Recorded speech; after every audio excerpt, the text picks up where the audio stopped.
A very good morning to all my dear students. Welcome to the standard 7th subject computer.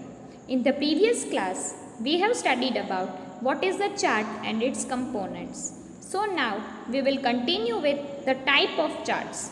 So some most commonly used charts are listed below. First is column chart. The same we have shown in the studying the components, that is an example of the column chart. So this is the example of the column chart. Okay, so now different type of charts. First is column chart, second is line chart, third pie chart, fourth bar chart, fifth area chart, and sixth is XY scatter chart. So we will study about all these charts in details. First is column chart. A column chart is useful for showing the data changes over a period of time or for illustrating comparisons among them. In column chart, categories are typically organized along the horizontal axis and the values along the vertical axis.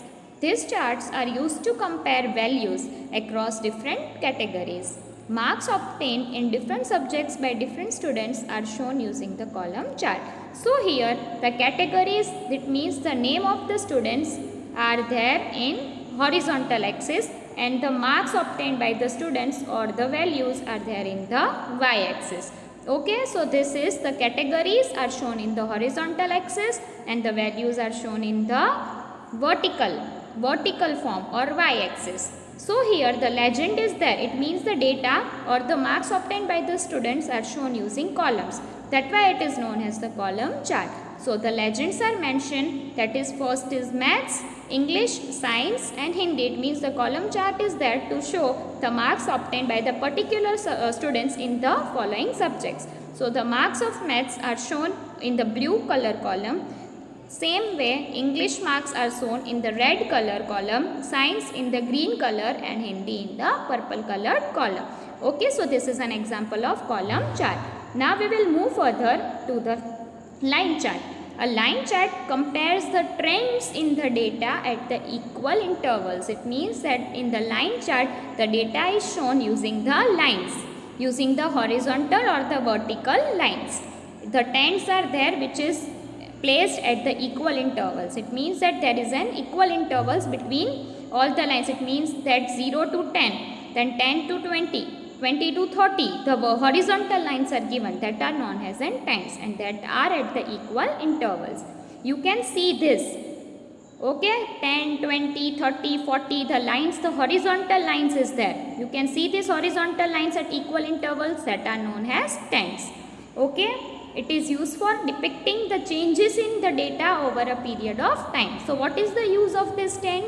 To show the changes of the data over the period of time. It means that at 10, 20, 30, 40, this period of time, what are the changes which has happened in the data. It is very useful when you have many points to plot or when the data trends are important. It means that where it is useful when many points are there to plot at the equal intervals and the trends are very useful. Line charts are used by people in the production and sales department. So most probably, where is the line chart used? In the production, to show that in this year or in this month how many productions are there or where how much sales happens in this company or institution in this particular year. Here the chart, the trend are of the marks obtained by the different students in the different subject is shown. So here in the figure 1.3 we can see the line chart describing the students, different students is gaining how many marks in the different subjects. So you can see the line chart, the same students name are given and the same marks is given. So the name of the students are organized in the x-axis, that is the horizontal line, and the marks or the values is organized in the y-axis, that is in the vertical lines. So here the line is used to show the legend. It means that the maths marks are shown with the blue colored line. The English marks are shown in the red colored line. The science in the green and the Hindi marks in the purple colored lines. It means that the wave is used. It means the line wise wave is used to show the marks of the students. So this is the example of the line chart. Now we will continue with the pie chart. A pie chart as shown in the figure 1.4 is used to plot the data for a single data series. It means for the single, it means that if the Raj is there, so how many marks Raj have scored? It is there in the one column or the one row only, or in the one data is there to obtain. It means one part is separate, one part is given for the particular student. In there all the details, his or her, all the details are mentioned. That is an example of the pie chart. Each data point is represented by one slice. It means some part of data. It means like a pizza shape, a pie chart is there in which each slices are there to give the information about each student. It means that a fixed part of data is given to the particular student. The size of each slice is proportional to the value it represents. So all the data points taken together make a complete circular pie chart. It means that all the data which is given, by organizing it in such a manner that a circular pie chart is maintained. You can see the example here. Raj is scoring 20% marks. Therefore, a particular portion of green color is there for Raj. In next, Ashok is taken 15% of marks, or he have scored 15% of marks. So the less portion than Raj is given to Ashok, that is shown in the red color. Then Ravi has scored 10%.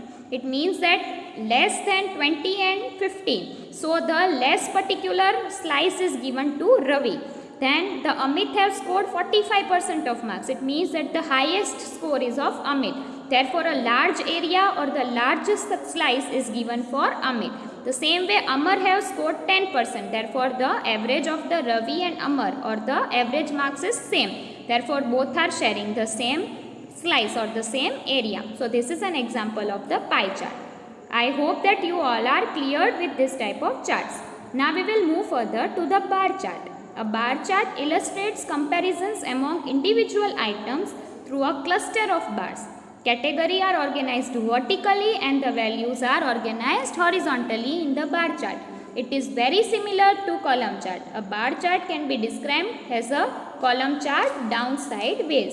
It is used for comparing multiple values through horizontal and vertical bars.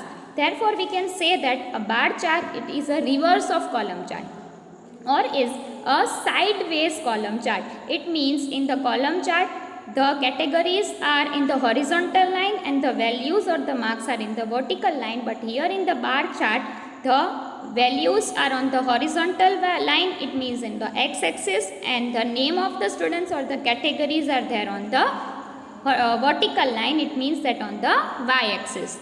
The rest all everything is similar. It means that just it is a sideway column chart. Therefore, the categories and the values or the marks are on the different side. Okay, rest the legend, all the columns, that's all are similar. Just a difference between the bar chart and column chart is that all the categories are there on the vertical line and all the marks or the values are there on the horizontal line. Is it clear? Chalo, now we will move to area chart. And area chart emphasizes the magnitude of data in data over time. It is similar to a line. It means that it is similar to a line chart. It is used to emphasize difference between several sets of data over a period of time. This chart is mainly used for representing sales and production figures of the company. It means that it is also used for the production and sales department. It is same as the line chart, but it shows the magnitude of the data. It means over time. Magnitude of data is shown using the area chart. You can see the figure 1.6 is that of the area chart. So here the marks scored by the students and in particular subjects are there. Therefore, it covers the area. It means that the marks of Hindi are more than the rest of the marks. So, the large area is provided to Hindi. Then green is for science, and red is for English, and maths is for, blue color is for maths. That's why it is similar to area chart, but it uses the magnitude. It means that the larger amount of data or the shorter amount of data is organized particularly by the area chart. Okay, now we will move further to our last chart, that is XY scatter chart. This type of chart is used for comparing a pair of values. It means X scatter and Y scatter chart is used when values being charted represent different measurements. It means that when differently they are working, X and Y coordinates, when they meet, where the X and Y coordinates meet is used to scatter them. It means it is shown scatterly. Here you can see the figure. The marks of maths are shown in diamond shape. The English mark with square, the science mark with triangle, and the Hindi marks with cross. Therefore, it means that the second number of students have scored 55 marks in Hindi. Therefore, the close sign is used, or the cross sign is used for showing the marks of Hindi. The fourth number of students have scored the same 55 marks in Hindi. So, the fourth number of students have scored 65 marks in science and 70 marks in English. In the same way, he have scored 90 marks in maths. Okay, so you can see, let me explain you with one more example. We can see that the second number of students have scored 55 marks in Hindi, 75 marks in maths, 85 marks in science, and square, it means that English marks is this. So, he have scored 80 marks in English. Okay. So, this different size are used. It means different colors or different patterns or different symbols are used to show. It means no need to draw the line, no need to draw the columns, no need to draw the area chart. It is no need to circle. It means make a circular pie chart. Nothing is required. Only you have to scatter. It means you have to present, or you have to distribute the value of x-axis and y-axis just by using the different symbols. No need to draw anything. It is the easiest type of chart. Therefore, it is just used to distribute or just to scatter the different parts or different marks on the different colors and different symbols. It is a very easy type of chart. I hope that you have enjoyed this session. Now we will continue further with how to create a chart in our next period. Okay. Bye bye students. Study well. Have a great day.